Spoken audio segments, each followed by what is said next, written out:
बहुत हैरान परेशान भी हूँ कि इतनी बड़ी स्टार कास्ट को आप एक तो यूके ले गए और वहाँ पर मैनेज कौन कर गया इनको? ये बैठे यही गए हैं जो मैनेज कर रहे थे, पानायल्ले और विनोद असवाल पाजी, यही है ना दो लोग। पाजी बहुत आपकी मेहनत है, मुझे लग रहा है इतनी बड़ी स्टार कास्ट को वहाँ पर संभालना। सो अब मैं चाहूँगा कि पूरी स्टार कास्ट एक बार स्टेज के ऊपर आ जाए। ज़ोरदार तालियों से मैं बुलाना चाहूँगा सबसे गिप्पी पाजी, इतनी बड़ी स्टार कास्ट को वहाँ पे लेके गए, कौन था जो सबको मैनेज कर गया सच में? पाजी एक्चुअली ये जो कैरी ऑन जट्टा फिल्म है जी, हमारे करियर जो हैं इसी फिल्म से शुरू हुए हैं। तो ये टीम हम आज सभी पंजाबी के इतने बड़े फिल्में बड़ी बनने लगी, सब आर्टिस्ट भी अच्छे हो गए पंजाबी के हिसाब से। तो इस फिल्म के लिए किसी को मैनेज करने की कोई ज़रूरत नहीं है। हमें लगता है कि ये फिल्म हमारी एक जिम्मेवारी है, हमें अच्छी बनानी चाहिए, सबको एफर्ट करनी चाहिए। मतलब कोई भी आर्टिस्ट ऐसा नहीं है, मतलब आज भी आप, क्योंकि आर्टिस्ट के ना फेस से पता चल जाता है कि वो फिल्म को कितना अपना इनपुट देना चाहता है, कितना नहीं देना चाहता है। सो सारी टीम 3 दिन से बॉम्बे बैठी है, हमारा जोर लगा हुआ है कि पाजी को हमने रिक्वेस्ट की कि आप आओ, क्योंकि फिल्म पैन इंडिया लेके जाएं। तो बहुत एफर्ट किया, किसी को मैनेज करने की कोई ज़रूरत नहीं थी, सबने अपने आप को खुद ही किया। मैंने कहा भी इतने सुपरस्टार इकट्ठे कर लिए बड़ी मुश्किल होती है, तो ये तो वैगी भाइयों वाली बात होगी आप सबकी। वैसे तो मुझे लग रहा है कि कपिल यहाँ पे है, शर्मा जी ये जिम्मेदारी आप 10 साल से निभा रहे हैं टीवी पे, तो अगर एक आधा सवाल आप ही कर ले तो मुझे लगता है ज्यादा अच्छा हो जाए। मैं चेक ही करने आया हूं, तू ठीक कर रहा है कि नहीं ताकि यार यहाँ भी तो मेरे पीछे पड़ गया अच्छा हुआ ये लेट आया, वरना मैंने पहले चेक कर लेना इसने। कपिल, मतलब मैं एक ही चीज़ जानता हूँ इस फिल्म के बारे में कि कुगी पाजी फिल्म का एक वो स्तंभ रहते हैं जिस फिल्म में होते हैं कि इनकी इनपुट्स बहुत रहती हैं। और जैसे कपिल हिंदुस्तान में सबसे बेस्ट होस्ट, सबसे बेस्ट कॉमेडियन, और कुगी पाजी को मैं तो मतलब मानता हूँ कि पंजाब में इनसे बड़ा कॉमेडियन होस्ट और जहाँ भी ये जाते हैं वर्ल्ड में उनसे बड़ा कोई नहीं है। तो पाजी अगर आप माइक संभाले थोड़ी देर। अच्छा, इसलिए तारीफ हो रही थी मेरी है? वो खुद फ्री होना चाह रहा था, मुझे लगा इतना अच्छा हूँ नहीं मैं जितना बोल दिया इसने, तो ये माइक मेरे पे आ रहा था। सबसे पहले मैं मीडिया का शुक्रिया अदा करना चाहूँगा कि आज आपने हमें एहसास करा दिया कि हम वास्तव में हमारा जो रीजनल सिनेमा है पंजाबी का, हम लोग आगे बढ़ रहे हैं। वरना मैंने देखा कई बार यहाँ पे होते हैं हमारे रीजनल सिनेमा के इवेंट्स ऐसे, लेकिन 8 से 10 के बीच में जर्नलिस्ट आते हैं। तो आज मुझे लगता है 8 से 10 होंगे जो नहीं आ पाए किसी कारण। तो आज जो हमें आप अहमियत, जो मोहब्बत, जो खलूस आप दे रहे हैं, ये हमें हमेशा याद रहेगा। और सिनेमा कोई भी हो, सिनेमा की कोई एक भाषा, एक ज़बान नहीं होती। सिनेमा सिर्फ सिनेमा होता है। हिंदुस्तान में, देश में कोई भी सिनेमा आगे बढ़ता है तो पूरे देश का सिनेमा आगे बढ़ रहा है, ये बात हम हमेशा याद रखेंगे। तो सारा सिनेमा आगे बढ़ता रहेगा। और देखिए आज साउथ ने कितनी बड़ी एग्जाम्पल सेट कर दी है।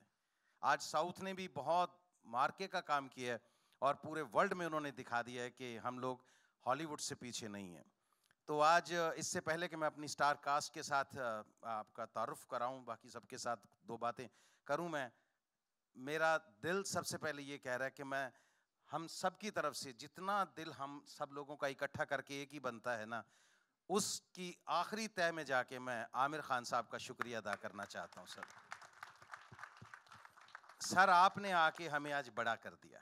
मैं वास्तव में आई मीन इट सर, क्योंकि जब पंजाबी सिनेमा का नया दौर शुरू हुआ था 2003 में, मनमोहन सिंह जी ने पहली पिक्चर बनाई थी। मनमोहन जी जो सिनेमेटोग्राफर जिन्होंने बेताब से लेके दिलवाले दुल्हनिया ले जाएंगे तक सारी सिनेमेटोग्राफी की है, मन जी ने, हाँ जी, तो मन जी ने पहली पिक्चर बनाई थी जिया अनु, हमने वो शुरू की थी। तो हमारी 12 या, तो मैं उसमें पिक्चर में मेरा डेब्यू था, 12 या 14 स्क्रीन्स पे हम लोग लगे थे और हमें लगा था कि पंजाबी सिनेमा बन गया, पैदा हो गया।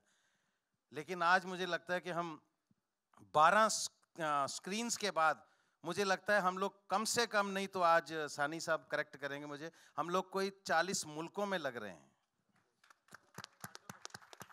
बहुत बड़ी बात होगी ये हमारे लिए। और आमिर साहब आपका आना इस बात की तस्दीक है कि पंजाबी सिनेमा वास्तव में ग्रो कर रहा है।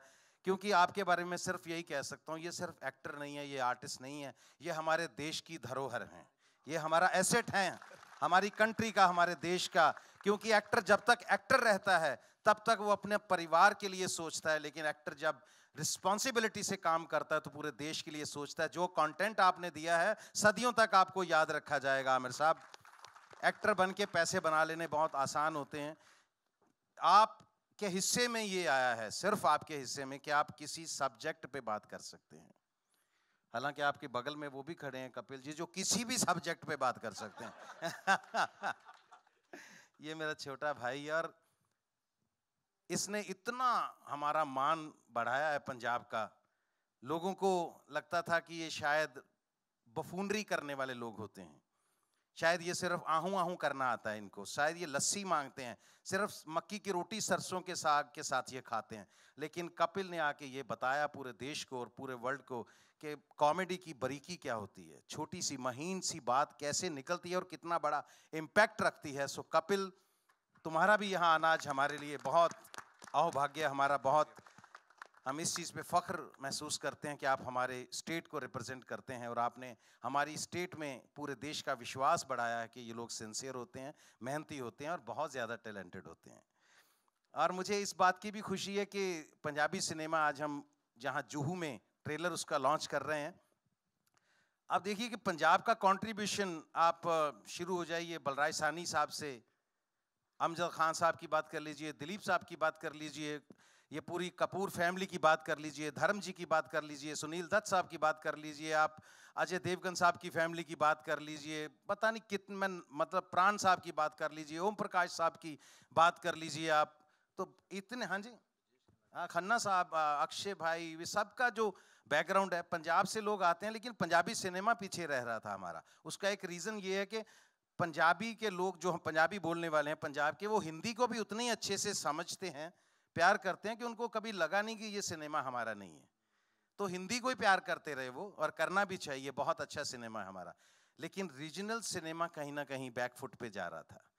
तो आज एक बहुत बड़ा क्रेडिट मैं गिप्पी गरेवाल को भी देना चाहूँगा कि गिप्पी ने आज एक नया आयाम दिया है पंजाबी सिनेमा को, कि हम लोग आज जहाँ इसको शूट करने के लिए कभी कनाडा, कभी यूके और डिफरेंट प्लेसेस पे जाते हैं, लेकिन इतना बड़ा लॉन्च देना पंजाबी, ये पंजाबी पिक्चर का लॉन्च नहीं है, पंजाबी सिनेमा का एक इंटरनेशनल लॉन्च है। और वाकई पिक्चर बनाने में भी कोई कसर नहीं छोड़ी, और सबसे खूबसूरत जो हमारी हीरोइन अभी पंजाबी सिनेमा की, जो सबसे ज़्यादा और सबसे खूबसूरत भी नहीं है, खूबसूरत काम भी कर रही हैं।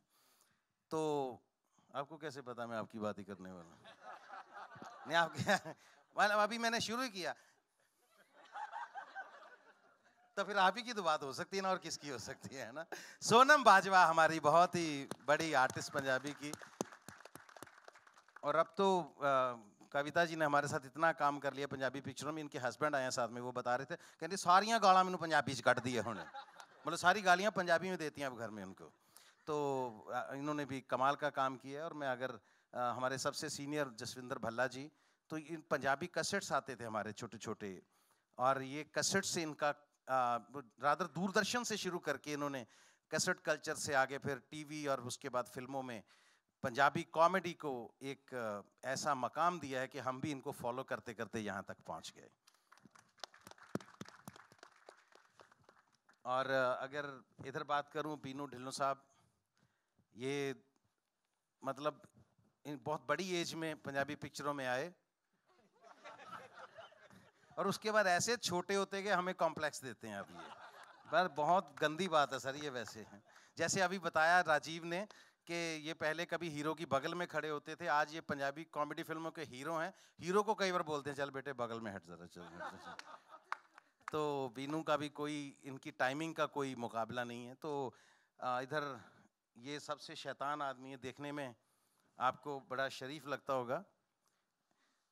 पंजाबी कॉमेडी को अगर किसी ने डायलॉग में एक इज्जत दिलवाई है, वरना क्या होता था कि कुछ भी बोल दो वो कॉमेडी हो जाती है, लेकिन इतना बड़ा मकाम इन्होंने पंजाबी स्क्रिप्ट राइटिंग को दिया है। नरेश कथूरिया, कैरी ऑन जट्टा फर्स्ट लिख के इन्होंने एक सबके लिए चैलेंज खड़ा कर दिया था कि इसके बाद अब क्या लिखा जाए, और इन्होंने अपने चैलेंजेस को खुद ही बाद में एक्सेप्ट किया, और कैरी ऑन जट्टा 2 और 3 और भी बहुत पिक्चरें हैं, लेकिन मैं आज कैरी ऑन जट्टा की बात कर रहा हूँ। और इसके बाद हमारे इधर जानी साहब, जितने बड़े गाने आप आज सुन रहे हैं, जानी को अभी इंट्रोड्यूस करवाना पड़े तो फिर तो मतलब ये इनकी कला का अपमान है, क्योंकि इस दौर में पंजाबी सिनेमा की बात नहीं कर रहा हूँ, हिंदुस्तान में अगर कोई सबसे अच्छा लिख रहा है, मीनिंगफुल लिख रहा है आज के दिन में, तो वो जानी है।